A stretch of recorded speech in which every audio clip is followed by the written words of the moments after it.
Hello बच्चों, आज के वीडियो में हम चर्चा करेंगे हमारी जो क्लास 12th है उसका लेसन नंबर 5 जिसका नाम है 10 नेचुरल लॉज ऑफ सक्सेस। बच्चों, इस स्टोरी को, इसके जो 10 नेचुरल लॉज ऑफ सक्सेस हैं इनको मैंने पहले के 2 वीडियोस में अपलोड कर रखा है। मैं उम्मीद करती हूँ कि आपने उन वीडियोस को बहुत अच्छे से देखा होगा। आज के वीडियो में ये उसी का पार्ट है और इसके अंतर्गत हम चर्चा करने जा रहे हैं इसके सारे कठिन शब्दों के प्लस इसके क्वेश्चन एंड आंसर्स की। तो चलो बच्चों, बिना टाइम को वेस्ट करे हम देख लेते हैं इसके सारे डिफिकल्ट वर्ड्स जो हमें इन बिटवीन द लेसन मिले थे। तो पहला यहाँ पे दिया हुआ है लॉज। लॉज का मतलब होता है नियम। दूसरा है सक्सेस, इसका मतलब सफलता। फंडामेंटल यानी कि मूलभूत। प्रोडक्टिविटी उत्पादकता। कंट्रोल नियंत्रण। टाइम मैनेजमेंट समय प्रबंधन। प्रायोरिटीज प्राथमिकताओं। गवर्न संचालित करना या अपने ऊपर किसी प्रकार से उसको कंट्रोल करवाना, उसी को यहाँ बोला गया है संचालित करवाना या नियंत्रण करवाना। फुलफिलमेंट यानी कि किसी चीज़ का कंप्लीट कर लेना, पूर्ति कर लेना। कमिटमेंट यानी वचनबद्धता। लेवरेज यानी कि होता है प्रभावित करने की क्षमता। मेंटल यानी कि मानसिक। इमोशनल भावनात्मक। सोशल सामाजिक। साइकोलॉजिकल मनोवैज्ञानिक। एकम्प्लिशमेंट यानी कि होता है किसी चीज़ का पूरा करना। बिहेवियर व्यवहार। कंफर्ट जोन यानी कि आराम क्षेत्र। रिफ्लेक्शन यानी कि प्रतिबिंब और इंक्रीज यानी कि बढ़ाना।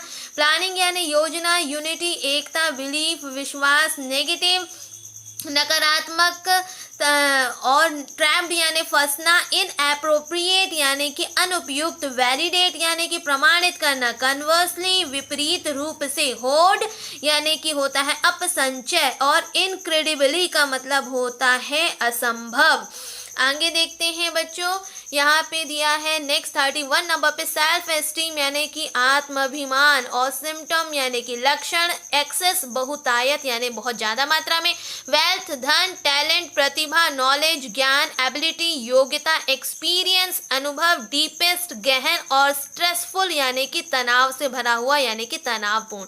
तो ये सारे इसके डिफिकल्ट वर्ड्स थे। अब हम चर्चा करेंगे इनके सारे प्रश्नोत्तरों। बच्चों चलो देखते हैं हमारा क्वेश्चन नंबर 1 क्या है। क्वेश्चन नंबर फर्स्ट देखते हैं। Question number first, when do we experience inner peace यानी कि कहने का मतलब है हमें इनर पीस यानी कि जो हमारा इनर मतलब आंतरिक और पीस यानी होता है बिल्कुल शांति का अनुभव। तो जो हमें आंतरिक शांति है उसका अनुभव कब होता है, कब हम उसको एक्सपीरियंस करते हैं। When we experience inner peace यानी कि इनर पीस का एक्सपीरियंस हमें कब होता है, आंतरिक शांति का अनुभव हमें कब होता है। तो आंसर देखते हैं। आंसर है we experience inner peace when we obey natural laws या नेचुरल रूल्स यानी कि जितने भी हमें 10 नेचुरल लॉज बताए गए हैं, प्राकृतिक नियम बताए गए हैं, यदि हम उनका अच्छे से पालन करते हैं, उनको हम मानते हैं, उनको अपने जीवन में धारण करते हैं, तो उससे ही हमें जो है इन प्राकृतिक नियमों का पालन करने पर, उनका ओबे करने पर ही हमें जो है एक्सपीरियंस होती है इनर पीस। तो वेरी सिंपल आंसर है we experience inner peace when we obey natural laws.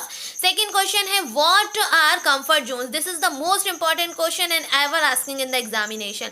What are comfort zones. Comfort zones क्या है। कंफर्ट जोन्स कहने का मतलब है कि आराम, और जोन्स यानी होते हैं क्षेत्र। आराम वाले क्षेत्र क्या होते हैं। तो कंफर्ट जोन्स आर दो सिचुएशन। कंफर्ट जोन्स एक ऐसी अवस्थाएं होती हैं, ऐसी दशाएं होती हैं इन विच वी फील कंफर्टेबल, जिसमें हम बहुत ज़्यादा आराम का एहसास करते हैं। ऐसे क्षेत्रों को ही हम आराम क्षेत्र कहते हैं। It is difficult to give up, और उनको छोड़ना बहुत ही मुश्किल होता है। उनको गिव अप करना, उनसे निकलना, उनको त्यागना बहुत ही मुश्किल होता है। They are physical, mental, emotional, social और साइकोलॉजिकल कंफर्ट जोन्स यानी कि ये कई प्रकार के कंफर्ट जोन्स होते हैं। सिर्फ ये नहीं कि एक जगह पे आराम से रह रहना ही कंफर्ट जोन्स होते हैं। इसके विपरीत यदि आप देखें तो अन्य भी बहुत सारे कंफर्ट जोन्स होते हैं, चाहे वो शारीरिक हो, मानसिक हो, भावनात्मक हो या सामाजिक हो या मनोवैज्ञानिक हो। हर प्रकार के कंफर्ट जोन्स होते हैं। तो there are the following types of comfort zones and rather than zones, जितने भी rather than comfort zones there are other zones. तो ये भी हमारे कंफर्ट जोन्स हैं, ये भी हमें मालूम होना चाहिए। और ये एक इंपॉर्टेंट क्वेश्चन है कि कंफर्ट जोन्स क्या होते हैं। तो कंफर्ट जोन्स में जो ऐसी अवस्थाएं जिसमें हम कंफर्ट फील करते हैं वो तो कंफर्ट जोन्स होते हैं। But there are the varieties of comfort zones. Comfort like physical, mental, emotional, social and psychological comfort zones. तो this is the most important question and answer. How can we free up time, how can we free up time, यानी कि हम अपने समय को किस प्रकार से मुक्त कर सकते हैं, हम अपने समय को किस प्रकार से फ्री कर सकते हैं, अपने समय को किस प्रकार से फ्री कर सकते हैं। We can free up time by investing a little time in certain activities, यदि हम हमारी जो कुछ निश्चित होने वाली क्रियाएं हैं उन पर हम एक निश्चित समय बांध लें और उन क्रियाओं पर निश्चित समय दें, तो हम पूरे दिन भर के दौरान अपने समय को फ्री अप कर सकते हैं, बचा सकते हैं। What reflects our true belief, what reflects our true belief, यानी कि जो क्या चीज़ है जो तुम्हारे सच्चे विश्वास का एक जो प्रतिबिंब है। वॉट रिफ्लेक्ट्स, वो क्या रिफ्लेक्ट्स करता है, क्या है जो तुम्हारे सच्चे विश्वास का एक प्रतिबिंब है। ये एक इम्पॉर्टेंट क्वेश्चन है। तो हमारा जो बिहेवियर है, यानी कि हमारा जो बर्ताव है, हमारी जो काम करने का जो तरीका है, वही हमारा जो है एक रिफ्लेक्ट्स करता है हमारे सच्चे विश्वास को या हमारे बिलीफ को। नेक्स्ट है आपका what do incorrect belief lead to, what do incorrect belief lead to, यानी कि जो हमारा गलत विश्वास होता है, यानी कि किसी प्रकार से जो हमारा विश्वास कहीं ना कहीं गलत रहता है, तो गलत विश्वास का क्या इनकरेक्ट बिलीफ जो होता है वो हमें किस जगह पर लेके जाता है, क्या होता है उससे। इनकरेक्ट बिलीफ यदि हम रखते हैं तो उससे क्या होता है, तो incorrect belief lead to incorrect direction, यदि हम गलत विश्वास रखेंगे, गलत व्यवहार करेंगे, हमारा जो विश्वास है गलत रहेगा, तो हमारे जो डायरेक्शन होगा, जो भी हम काम करेंगे वो गलत दिशा की ओर ही हमें लेके जाएगा। हु इज़ द बेस्ट जज ऑफ सेल्फ वर्थ, यानी कि सेल्फ वर्थ यहाँ पे बोलोगे हमारा आत्म महत्व, हमारे आत्म महत्व का सबसे बड़ा जज कौन है, उसका निर्णायक कौन है, तो यहाँ पे लिखेंगे हम खुद हैं, हम अपनी खुद स्वयं के लिए we itself are the best जज ऑफ सेल्फ वर्थ। वी हमें लगाना है, वी इटसेल्फ यानी कि हम स्वयं हैं, क्या हैं, आर द बेस्ट जज ऑफ सेल्फ वर्थ, हमारे आत्म महत्व के हम स्वयं के जो है निर्णायक हैं। नेक्स्ट क्वेश्चन नंबर 7 में देखते हैं what are natural laws, this is the most important question. Natural laws क्या है, how do they affect our lifes, की जो नेचुरल लॉज हैं वो क्या हैं और ये कैसे हमारे जीवन को, हमारे लाइफ को प्रभावित करते हैं। तो नेचुरल लॉज क्या है, natural laws are the fundamental patterns of nature, जैसे कि हम जानते हैं कि जो प्राकृतिक नियम है वो मूलभूत आधार है, मूलभूत शिला है हमारे प्रकृति की और हमारे जीवन की। They describe things as they really are, ये वस्तुओं को इसी प्रकार से वर्णन करते हैं जैसे ये वास्तविक रूप में होते हैं, ना कि जैसा हम सोचना चाहते हैं या जैसा हम चाहते हैं।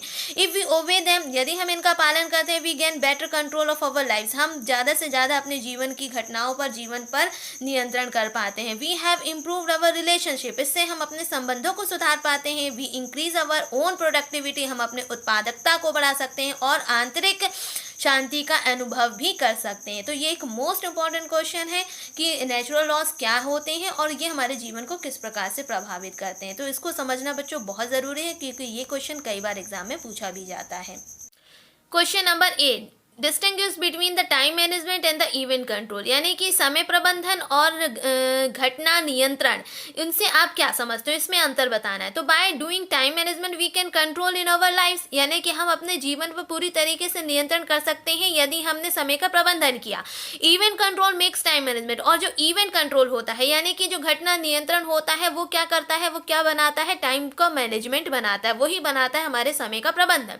Focusing on controlling event of our lifes makes all the differences, और जो हम जिस प्रकार से जो है एकाग्रता करते हैं, ध्यान लगाते हैं, फोकस करते हैं, किस पे फोकस करते हैं, controlling the event of our life, अपने जीवन की होने वाली हर घटनाओं पर जिस प्रकार से हम जो है नियंत्रण करते हैं, उस पर ध्यान देते हैं, यही सबसे बड़ा जो है अंतर लेकर आता है। तो यही है डिफरेंस आपके टाइम मैनेजमेंट में और इवेंट कंट्रोल में।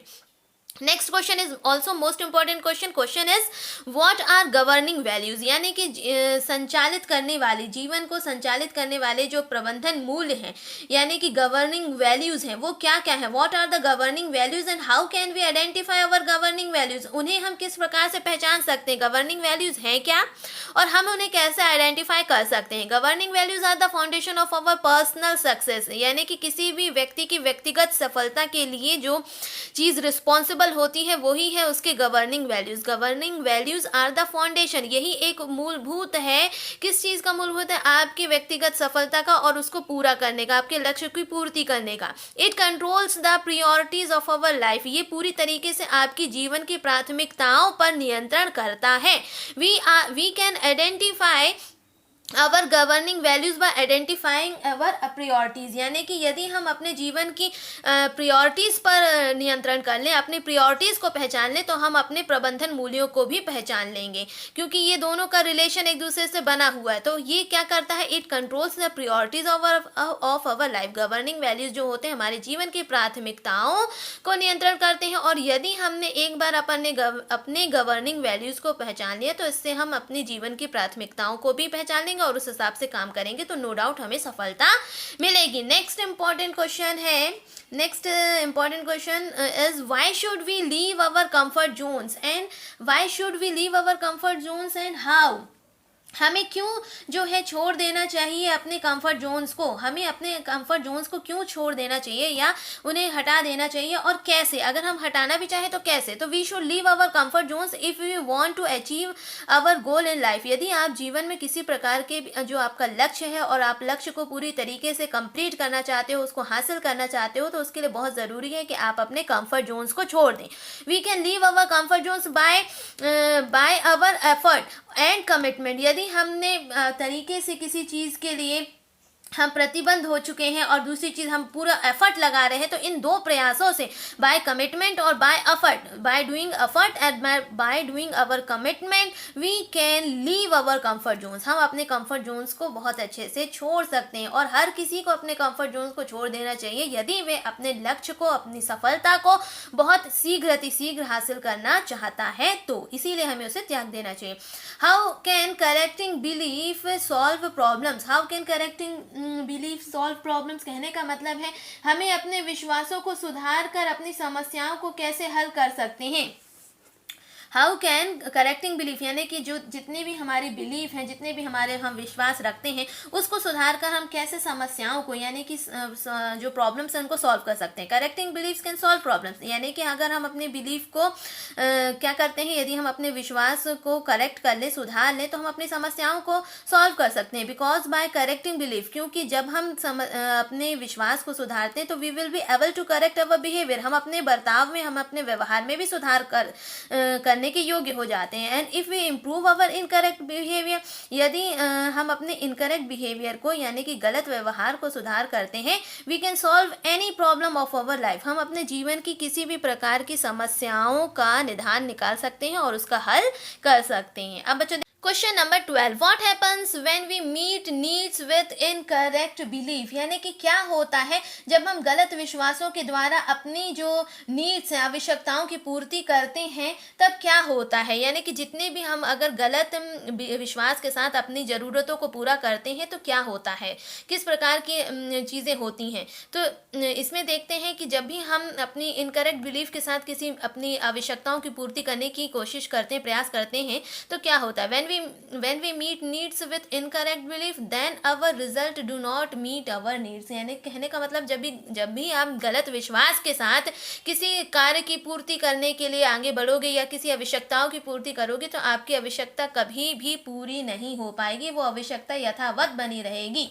इसीलिए हमें कभी भी गलत तरीके से, गलत विश्वास के साथ किसी भी आवश्यकताओं की पूर्ति नहीं करनी चाहिए।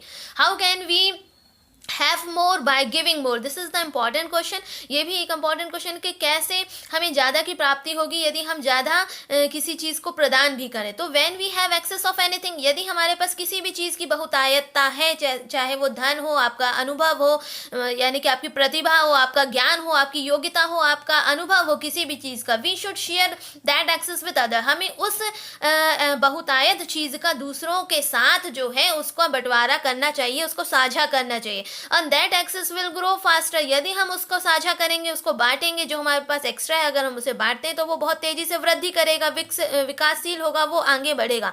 फास्टर यानी तेजी से बढ़ेगा। Then if we hold it, यदि हम उसको संचित कर लें, उसको स्टोर कर लें, अगर उसको बांटे ना तो वो कहीं से बढ़ नहीं सकता, और यदि हम उसको बांटेंगे तो उसको संचित करने से अच्छा होगा कि वो जो है बहुत तेजी से वृद्धि में आ जाएगा और बढ़ जाएगा।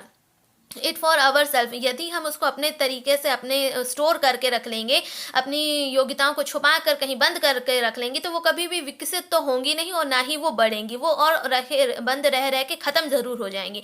सो we have more by giving more. इसलिए हम कह सकते हैं कि यदि हम ज़्यादा से ज़्यादा किसी चीज़ को बांटते हैं तो हमें ज़्यादा से ज़्यादा प्राप्त भी होता है। जिस प्रकार से विद्या का धन एक ऐसा धन होता है, यदि हम उसको जितना बांटेंगे तो वो उतना ही हमारा नॉलेज जो है एक्स्ट्रा अमाउंट में बढ़ जाता है। तो इसी प्रकार से अगर हमारे पास किसी चीज़ की भी बहुतायता है और यदि हम उसको बांटते हैं तो वो निश्चित हमारा भी कहीं ना कहीं इंक्रीज होता है, कहीं ना कहीं बढ़ता है। तो this is the end of the question answers. ये सारे इसके 13 प्रश्न उत्तर थे जो आपने समझे। तो मैं उम्मीद करती हूँ कि आपको ये सारे क्वेश्चन आंसर्स प्लस इसकी वर्ड एंड डिफिकल्ट मीनिंग्स आपको पसंद आई होगी, आपको समझ में आई होगी। यदि इस बीच आपको किसी भी प्रकार की कोई समस्या होती है तो आप मुझसे बेझिझक कमेंट बॉक्स में पूछ सकते हैं, मैं उनका भी हल निकालूंगी। और इसी प्रकार से आपको आपके स्टडी के मटेरियल, स्टडी के कंटेंट मिलते रहेंगे। तो अब तक के लिए इतना ही। Thank you.